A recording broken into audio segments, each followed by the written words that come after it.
पिछले लेक्चर में हमने लिमिट्स के कंसेप्ट को समझा, लिमिट है क्या, उसकी डेफिनेशन को देखा, उसके पार्ट्स को देखा। Limit x approaches to zero का क्या मतलब है, x approaches to specific number a का क्या मतलब है। आज हम उसके यूजेस एंड कंसेप्ट्स को देखेंगे कि असल में ये लिमिट्स इस्तेमाल कैसे होती हैं और कहाँ कहाँ पर इस्तेमाल हो सकती हैं, उसको आज हम देखेंगे। सबसे पहले उसको देखते हैं कि उसको इस्तेमाल कैसे करते हैं। जब भी हमें कोई लिमिट एक्स अप्रोचेस टू कोई स्पेसिफिक नंबर, मैंने 2 ले लिया है, हमें एक फंक्शन दिया है x square plus 2x plus 3, ये एक फंक्शन दे दिया है। इसकी कहते हैं कि लिमिट फाइंड करें। आपने क्या करना है, लिमिट एक्स अप्रोचेस टू 2 है, तो हमने तो पढ़ा हुआ है कि एक्स अप्रोचेस 2 का मतलब है उसके करीब 3, इतना करीब है कि वो 2 के ही इक्वल है। लेकिन हम उसको ये नहीं कह सकते कि वो 2 के इक्वल है, हम कंसिडर कर लेते हैं कि वो 2 के इक्वल है। इसलिए जो यहाँ पर अप्रोचेस दिया होगा, जो भी, उसको इस फंक्शन के अंदर इंसर्ट कर देना है और देन हमारे पास जो आंसर आएगा सॉल्व करने से, वो हमारी उसकी लिमिट कहलाएगी।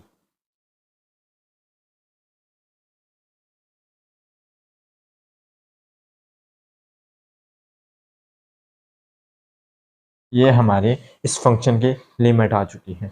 ठीक है, अब यहाँ पर सिंपल मैंने बता दिया है कि जो यहाँ पर दिया हो वो आपने इनपुट कर देना है। इसकी भी कुछ कंडीशंस हैं कि ऐसे फंक्शंस जहाँ पर अनडिफाइंड बन जाए, मींस के नीचे ज़ीरो बन जाए, 0 बाय 0 बन जाए, इन्फिनिटी बाय इन्फिनिटी बन जाए, तो हमें थोड़ी सी सिंप्लीफिकेशन करनी पड़ती है। इसकी बेसिक ये दो होती हैं, लेकिन इस वाले फंक्शंस में भी कुछ आ जाती हैं जिनमें हमें सिंप्लीफिकेशन करनी पड़ती है कि ऊपर भी कभी कभी ज़ीरो बन जाता है। फंक्शन को इस तरह हल करें कोई और वैल्यू पर, तो हमारे पास 0 बाय 0 फॉर्म बन जाए, तो हमें सिंप्लीफिकेशन करनी पड़ती है। वो हम नेक्स्ट लेक्चर में डिटेल से देखेंगे। यहाँ पर हम प्रॉपर्टीज़ और एप्लीकेशंस को देखते हैं। पहले तो मैंने यहाँ पर आपको बता दिया है कि हम लिमिट कोई भी दिया हो फंक्शन, उसके अंदर limit x approaches to this number कहा हो, तो हम लिमिट को कैसे फाइंड कर सकते हैं। अब हम देखते हैं कि इसका इस्तेमाल, इसकी एप्लीकेशंस कहाँ पर होती हैं। इसकी बेशुमार एप्लीकेशन हैं जहाँ पर लिमिट को इस्तेमाल किया जाता है। मैथमेटिक्स के जो भी कंसेप्ट, जो भी फार्मूला, जो भी इसका आइडिया है, ये दुनिया के तकरीबन हर प्रॉब्लम में इस्तेमाल होता है। लिमिट, डेरिवेटिव, इंटीग्रेशन, डिफरेंशियल, सब कुछ जो भी है हमारी रोज़मर्रा ज़िंदगी में इस्तेमाल होता है। अब यहाँ पर सबसे पहले इसका इस्तेमाल जो आपके बुक में दिया हुआ है वो क्या है, to find area under any curve और शेप। हमें कोई भी कर्व ग्राफ दिया हो या कोई भी शेप दी हो, उसका एरिया या उस कर्व के नीचे जो हमारे पास एरिया है वो मालूम करने के लिए भी हमारा लिमिट का इस्तेमाल होता है। इसकी मैं दो एग्जांपल्स यहाँ पर लिखता हूँ। ये मैंने एक कर्व ले ली है, इसके नीचे जो ये एरिया है, इसको हम ये देखें ना, ये ना ट्राइंगल है ना स्क्वायर है, तो हम क्या करते हैं कि हम इसको छोटे छोटे पार्ट्स में डिवाइड कर देते हैं,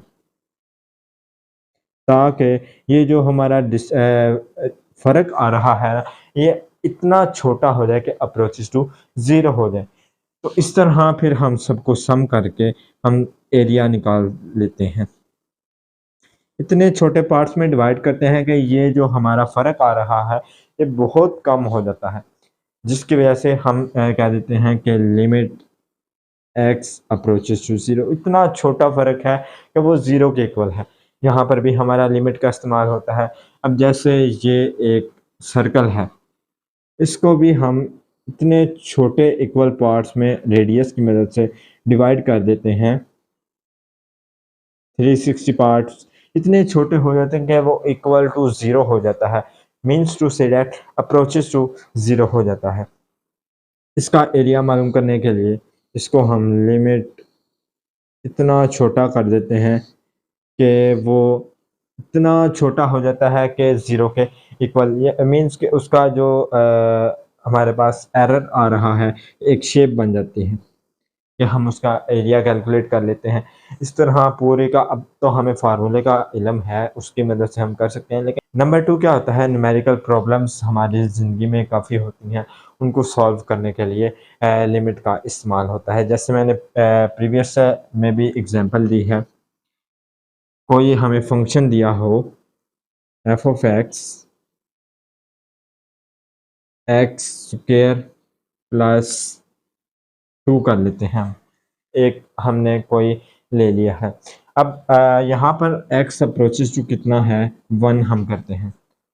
हम क्या करते हैं कि 1 के करीब तरीन वैल्यूज ले लेते हैं, उसका टेबल एक ड्रॉ कर लेते हैं। x की हमने ये वैल्यू ली, f ऑफ x की हमारे पास ये वैल्यू है, उसके करीब तरीन नंबर्स हमने लेने हैं। ठीक है, हम स्टार्ट करते हैं, 1 से छोटा क्या होता है 0 पॉइंट, हम 5 से स्टार्ट करते हैं, 0.6, 0.8, 0.9, यहाँ पर हम लेंगे 1.1, यहाँ पर 1 भी ले लेते हैं, उसके आगे हम 1.1 ले लेते हैं, 1.1, 1.2, 1.3, 1.4। ठीक है, ये हमने ले लिया लेफ्ट साइड से, और ये हमने ले ली वैल्यूज राइट साइड से। ठीक है, किसको अप्रोच कर रही हैं, 1 को। अब यहाँ पर हमें फंक्शन कोई वैल्यू देगा, ठीक है, यहाँ पर भी देगा कोई ना कोई वैल्यू, यहाँ पर भी कोई वैल्यू देगा, यहाँ पर भी कोई वैल्यू हमें गिवन मिल के यहाँ पर जब पुट करेंगे तो हमें मिल जाएगी। यहाँ पर जब पुट करेंगे तो ये आंसर आ जाएगा 3। ठीक है, यहाँ पर उससे कोई बड़ा आंसर आ जाएगा f, कोई और बड़ा आ जाएगा, कोई और बड़ा आ जाएगा। मीन्स के यहाँ से अगर हम देखेंगे तो वो भी 3 को अप्रोच कर रहा होगा, हम यहाँ से देखेंगे तो वो भी हमारा आंसर 3 को अप्रोच कर रहा होगा। इसकी एग्जांपल बुक पर भी गिवन है, वहाँ से आपको इजीली समझ आ सकती है।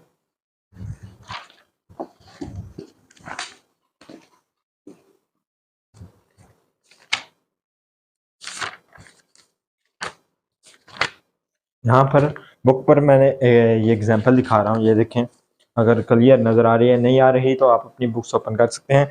यहाँ पर देखें, एक फंक्शन हमें दिया हुआ है, फंक्शन है एक्स क्यूब का। ठीक है, यहाँ पर उसने लिमिट एक्स अप्रोचेस टू 2 कहा है। ठीक है, हम 1 से स्टार्ट करते हैं, 1.99 तक चल जाते हैं, उसके करीब तरीन नंबर जो सबसे बड़ा हो सकता है वो हम ले लेते हैं, 1.999999, जितना बड़ा हो सकता है वहाँ पर हमें कोई स्पेसिफिक वैल्यू देगा।